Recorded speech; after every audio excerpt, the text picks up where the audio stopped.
certainly need to be prepared for a 50% down move in bull markets. Precious metals are notoriously volatile, and silver is more volatile than the rest. I'm reminded of the decade of the 1970s, where in the beginning of the decade, gold was up from $35 an ounce to $200 an ounce. In early 1975, the Fed, concerned about inflation, raised the interest rate, which cratered the gold price. It fell from $200 an ounce to $100 an ounce in 9 short months. Of course, the Fed lost its nerve because it cratered the bond market and the stock market too. When the Fed reversed course, the gold price ran from $100 an ounce to $850 an ounce.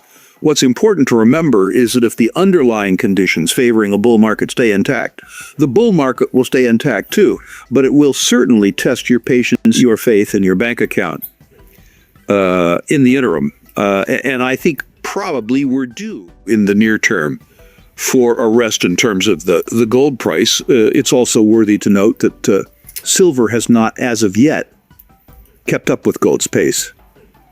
As long as you say a digital monetary system, not the monetary system, governments will never back their currencies with gold. They will not do it.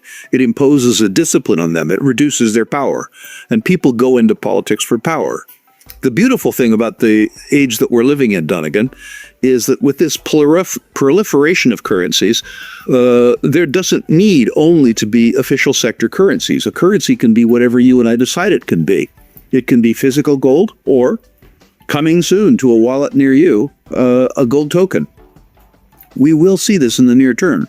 It is highly unlikely this currency will enjoy any official backing whatsoever, and that doesn't particularly matter to me. I'm a consumer of currencies, and I love the fact that a whole bunch of people are out there trying to invent new ones which will serve me better. A physical gold token, backed by reputable organizations, 100% secured by gold and redeemable for gold, I think would be a superb currency. And I believe that it's technologically feasible now, and I think it will occur 2 or 3 years from now. I guess the strict definition of counterfeit has to do with the introduction of illegal money. By definition, then, the U.S. dollar isn't counterfeit because, according to the U.S. government, it isn't illegal. Certainly, one could argue that a floating abstraction, which is to say a dollar, backed by nothing, with the exception of the might and the force of law of the United States government, is by its very nature counterfeit. But I will leave that to the questioner to answer his own rhetorical question. I use U.S. dollars because they're a medium of exchange that's broadly accepted in the jurisdiction in which I live. I maintain a small amount of savings in U.S. dollars because I know that I will need U.S. dollar liquidity. But I save in other asset classes, including gold, not in U.S. dollars.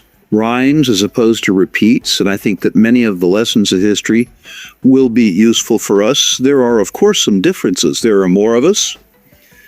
Information travels faster. There's much more credit in society, so a dislocation will inconvenience some more than it's inconvenienced others. And of course, we need to remember that through technology, unlike any period in recorded history, we have the fairly easy ability to kill everybody on Earth if the big thinkers that run us make some mistake, lose their sense of humor. So I guess the stakes are higher. But our ability to muddle through is higher too. When I do my truly scary arithmetic about the aggregate obligations of the U.S. government relative to their ability to steal from me, and how hopeless that looks, I need to remember that the circumstances has looked lousy for 50 years.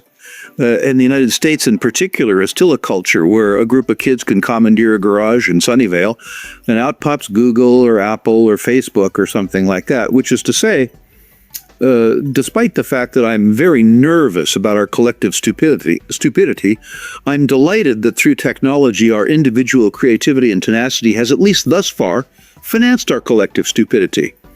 So while the arithmetic would suggest that pessimism should be the order of the day, I remain long-term an optimist. Good instance. I've been adding a little bit of platinum speculatively. The bullish case for me around platinum is, I guess, twofold. One, the price declines have accompanied Russia's need for cash. That happened in 1992. When the Russians need cash, they sell whatever they have on the shelf, and that has included platinum and palladium, whether the world's second largest producer. The story around platinum and palladium has been hurt because the big thinkers of the world, Greta Thunberg, Angela Merkel, people like that, have convinced us that the internal combustion engine is going the way of the dodo, and the principal use of platinum is in auto catalysts. My suspicion is that the internal combustion engine will be the primary mode of global transportation, even after I've shed my mortal coil, and I'm a fairly healthy 72-year-old. What that means is that the expectation for the price of platinum in the future is grievously understated. I would ask your questioners to look around for groups of young people with protest signs saying more smog, more smog. The truth is, if the internal combustion engine lasts till 2065, the need for auto catalysts will last until 2065 too. Meanwhile, on the supply side, platinum is produced really in two countries, South Africa and Russia. Any political disruption in either place, not an unlikely event, would be very difficult on the supply side of platinum. And given that the demand side of platinum is price inelastic, that could do wonderful things to price. Is this gonna happen for sure? I have no earthly idea. Is it a speculation worth considering if one has surplus cash and the emotional stability to handle volatility? Yeah, absolutely. Something I've done. I think that well, first of all, I think this is going to turn around and bite them. I wouldn't have said that 3 or 4 years ago, but I do think it's going to turn around and bite them. The Wall Street guys do what's easy. And for 40 years, beginning in 1982, the US dollar was ascendant and precious metals were descendant. Silver being more volatile than gold, it was an easier thing to short. The second thing is that the silver market is extraordinarily leveraged. Many days, 100 or 200 times the amount of silver available for good delivery trades hands in the futures market. What that means is that it's remarkably easy to short for big people. These masters of the universe create short ladders going out 3 months, 6 months, 9 months, 12 months, 18 months, borrow a fair amount of physical silver, sell that silver in the overnight market when the liquidity is the least, so that they can have the biggest impact on the silver market, and then look for the price signal from the physical market to impact the futures market.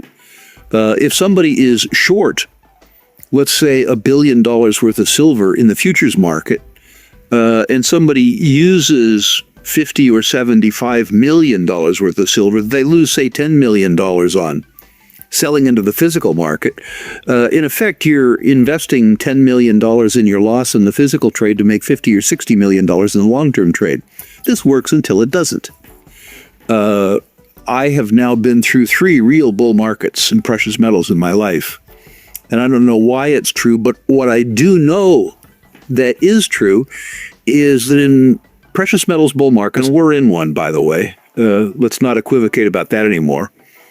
When the momentum is established by gold, and that momentum attracts generalist investors to the precious metals market, when those people come down into the precious metals market, market leadership changes from gold to silver. Why? I don't know. Maybe because of the lower unit price. But what I do know is that you won't need Rick Rule to tell you when you're in a silver market. And a short position in a market with the upside volatility that silver has relative to almost any other commodity on the face of the earth, I believe has the ability to deliver truly a religious experience to the short side, irrespective of the structure of the market.